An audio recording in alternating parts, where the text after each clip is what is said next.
நமச்சிவாய வாழ்க. நாதந்தாள் வாழ்க. இமைப்பொழுதும் என் நெஞ்சில் நீங்காதான் தாழ் வாழ்க. வாழ்க வளமுடன். அனைவருக்கும் இனிய வணக்கங்கள்.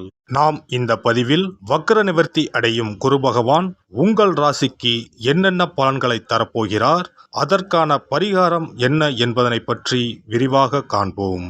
உங்கள் வாழ்வில் வளமும் நலமும் செல்வ செழிப்பும் பெற எல்லாம் வல்ல இறைவனை வேண்டி விரும்பி கேட்டுக்கொள்கிறேன். குரு பகவான் மகிழ்ச்சி, செல்வம், பெருமை மற்றும் செழுமையின் கிரகமாக விளங்குகிறார். ஒருவர் மீது குரு பார்வை பட்டுவிட்டால் அவர் வாழ்வில் பலவித உச்சங்களை தொடுவார். குரு பகவான் தற்போது வக்ர நிலையில் உள்ளார். அவர் டிசம்பர் 31ஆம் தேதி வக்ர நிவர்த்தி அடைய உள்ளார். அனைத்து ராசிகளுக்கும் மங்களகரமான வரங்களை அள்ளி கொடுப்பவர் குரு பகவான். வாழ்வில் முன்னேற்றம், பலவிதமான நன்மைகள் பெறுவதற்கு குருவின் ஆசி மிக அவசியமாகும். குருவின் பார்வை இருந்தால் எப்படிப்பட்ட பிரச்சனையாக இருந்தாலும் அதிலிருந்து மீண்டு வர முடியும் என்பது ஐதீகம். குரு பகவான் ஒரு ராசியில் உச்சம் பெற்றால் செல்வ செழிப்பு, பணம், குழந்தை பாக்கியம், திருமண பாக்கியம் உள்ளிட்டவைகள் கிடைக்கும். நவ கிரகங்களில் இடமாற்றம் மிகவும் முக்கியமானதாக கருதப்படுகிறது.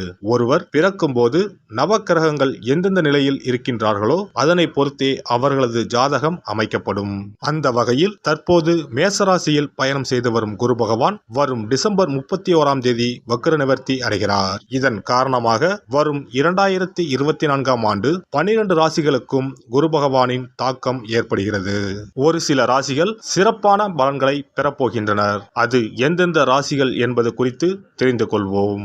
மகர ராசி அன்பர்களே, குரு பகவான் வக்கர நிலையில் பயணம் செய்தாலும் திடீர் திருப்பு முனைகளை ஏற்படுத்த போகிறார். 7.5 சனியால் தடைப்பட்டிருந்த திருமணம் சுகஸ்தானம் குரு பகவானால் கைகூடி வரும். வீட்டிலோ அலுவலகத்திலோ எதற்கெடுத்தாலும் விதண்டாவாதம் பேசாதீர்கள். வளைந்து கொடுத்து செல்வது நல்லது. கணவன் மனைவிக்குள் வாக்குவாதம் வேண்டாம். உடல் ஆரோக்கியத்தில் கவனம் இல்லாவிட்டால் மருத்துவ செலவு இழுத்துவிட்டுவிடும். வியாழக்கிழமை குரு பகவானை நினைத்து விளக்கேற்றி வழிபடுங்கள். நல்லதே நடக்கும். குரு பகவானால் நல்ல வேலை கிடைக்கும். சுப செலவுகள் ஏற்படும். சந்தோஷமும் சௌபாக்கியமும் பெருகும். செய்யும் தொழிலில் லாபம் கிடைக்கும். திருமணம் நடைபெறும். குழந்தை பாக்கியம் கிடைக்கும். எதிர்பாராத சந்தோஷங்களும் சௌபாக்கியங்களும் தேடி வரும். குருவினால் உங்களின் பிரச்சனைகள் அனைத்தும் தீரப்போகிறது. நீண்ட நாள் கனவுகள் நனவாகும். பணம் வீடு தேடி வரும். வெற்றி மீது வெற்றி வந்து உங்களை சேரப்போகிறது. புதிய நபர்களின் அறிமுகங்கள் கிடைக்கும்.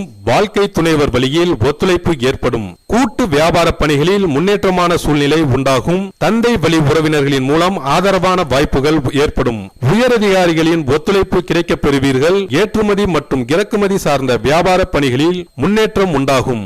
சேமிப்பை மேம்படுத்துவது தொடர்பான சிந்தனைகள் ஏற்படும். மறுமணம் தொடர்பான முயற்சிகள் கைகூடும். பொருளாதாரத்தில் இருந்து வந்த இழுபறியான சூழ்நிலைகள் மறையும். பிற மொழி பேசும் மக்களின் ஆதரவினால் மேன்மை உண்டாகும். மனதளவில் இருந்து வந்த கட்டுப்பாடுகள் குறைந்து சுதந்திரத்தன்மை மேம்படும். ஆரோக்கியம் தொடர்பான விஷயங்களில் கவனம் வேண்டும். சளி தொடர்பான பிரச்சனைகள் அவ்வப்போது ஏற்பட்டு நீங்கும். பெண்களுக்கு சுபகாரியம் தொடர்பான முயற்சிகள் கைகூடும். கணவன் மனைவிக்கு இடையே நெருக்கம் அதிகரிக்கும். நபர்களின் தன்மையை அறிந்து நட்பு கொள்வது நல்லது. வெளிநாடு தொடர்பான பயண வாய்ப்புகள் கைகூடும். உத்தியோகஸ்தர்களுக்கு தவறிப்போன சில பொருட்கள் பற்றிய விவரங்களை அறிந்து கொள்வீர்கள். நிர்வாக திறமைகளை வெளிப்படுத்தி பலரின் பாராட்டுகளை பெறுவீர்கள். சக ஊழியர்களின் ஒத்துழைப்பு கிடைக்கப் பெறுவீர்கள். வர்த்தகம் தொடர்பான பணிகளில் ஆர்வம் அதிகரிக்கும். மாணவர்களுக்கு உடல் ஆரோக்கியம் தொடர்பான பிரச்சனைகள் குறையும். பலதரப்பட்ட சிந்தனைகளின் மூலம் குழப்பங்கள் ஏற்படும். மாணவர்கள் பாடங்களை 1க்கு 2 முறை படிப்பது நல்லது. திறமைகளை வெளிப்படுத்துவதற்கான வாய்ப்புகள் அமையும். ஒப்பந்தம் தொடர்பான பணிகளில் எதிர்பார்ப்புகள் நிறைவேறும். ஆடம்பர பொருட்கள் தொடர்பான விஷயத்தில் முன்னேற்றமான வாய்ப்புகள் கிடைக்கும். வியாபாரத்தில் லாபம் அதிகரிக்கும். குடும்ப உறுப்பினர்களின் மூலம் ஒத்துழைப்பு கிடைக்கும். வழக்கு தொடர்பான விஷயங்களில் சாதகமான தீர்ப்பு கிடைக்கப் பெறுவீர்கள். மனை மீதான கடன் சார்ந்த உதவி கிடைக்கும். எதிர்பாராத சில புதிய பொருட்சேர்க்கை உண்டாகும். காலநிலை தொடர்பான விஷயங்களில் ஆதாயம் மேம்படும். அரசியல் துறைகளில் இருப்பவர்களுக்கு நிம்மதியான தூக்கமும் தனவரவும் உண்டாகும். அரசு சார்ந்த அதிகாரிகளின் ஆதரவு கிடைக்கும். கொடுத்த வாக்குறுதிகளை நிறைவேற்றுவீர்கள். உங்கள் மீதான நம்பிக்கை அதிகரிக்கும். கலை சார்ந்த துறைகளில் இருப்பவர்களுக்கு முன்னேற்றம் உண்டாகும். சமூகத்தில் செல்வாக்கும் மதிப்பும் அதிகரிக்கும். உயர்கல்வி தொடர்பான முயற்சிகள் ஈடேறும். எதிர்பார்த்த உதவியின் மூலம் சாதகமான வாய்ப்புகள் கிடைக்கும். பணப்புழக்கம் அதிகரிக்கும். வர இருக்கின்ற குரு பயிற்சியின் மூலமாக வாழ்க்கை துணைவரின் அன்பையும் அரவணைப்பையும் பெறுவீர்கள். மேலும் பெரியோர்களின் ஆதரவோடு செல்வச் சேர்க்கையும் சுபிட்சத்தையும் மேம்படுத்துவீர்கள். எந்த ஒரு பணியையும் செய்வதற்கு முன்பு திட்டமிட்டு செயல்படுவது புதிய அனுபவத்தையும் புரிதலையும் ஏற்படுத்தும். பரிகாரம்: வியாழக்கிழமை தோறும் பிரத்யங்கரா தேவியை வழிபாடு செய்து வர முயற்சிகளில் இருந்து வந்த தடை தாமதங்கள் நீங்கி முன்னேற்றம் உண்டாகும். குரு பகவான் உங்களின் ஜாதகத்தில் சுபமானதாக அமையாமல் இருப்பின் கண்டிப்பாக அதற்கான பரிகாரம் செய்யும் விதமாக குரு பகவானுக்கு சிறப்பு பெற்ற ஆலயங்களுக்கு செல்வதும், வியாழக்கிழமைகளில் விரதமிருந்து குரு பகவானுக்கு கொண்டை கடலையை மாலையாக கோர்த்து அணிவித்து மஞ்சள் நிற மலர்களால் அலங்கரித்து நெய் தீபமேற்றி வழிபடவும். தானம் போன்றவற்றை காலை பொழுதிலும், மந்திர ஜபங்களை மாலை பொழுதிலும் செய்யவும். அருகில் இருக்கும் ஆலயங்களில் நவகிரகத்தில் இருக்கும் குரு பகவானுக்கு மஞ்சள் நிற வஸ்திரத்தை சாற்றி சிறப்பாக வணங்கி வாருங்கள். அதற்காக பரிகாரம் என்ற பெயரில் பணத்தை வீண் விரயம் செய்ய வேண்டாம். அதற்கு பதிலாக இறைவனை வழிபடுவதோடு ஆலயங்களுக்கு தேவையான நெய், நல்லெண்ணெய், பன்னீர், சந்தனம், பால், தயிர் மற்றும் மலர் மாலைகள், பூக்கள் என இறைவனுக்கு உகந்த கோவிலுக்கு தேவையான பொருட்களை உங்கள் சக்திக்கு ஏற்றவாறு வழங்கி கோயில் கைகாரியம் செய்யுங்கள். தமிழ்நாட்டில் குரு பரிகார தலங்களாக பல இடங்கள் உள்ளன.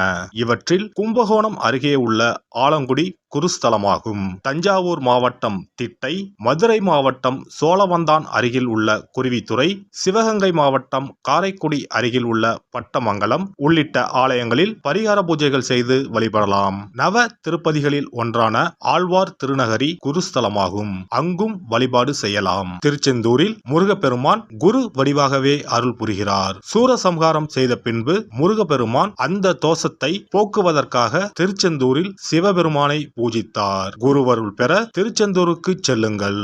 இவை தவிர சிவன் கோவில்களில் தட்சிணாமூர்த்திக்கு வியாழக்கிழமை தினத்தன்று சிறப்பு வழிபாடுகள் செய்வதன் மூலமும் குருவின் அருளை பெறலாம். குரு பகவானுக்கு இனிப்பு என்றால் மிகவும் பிடிக்கும்.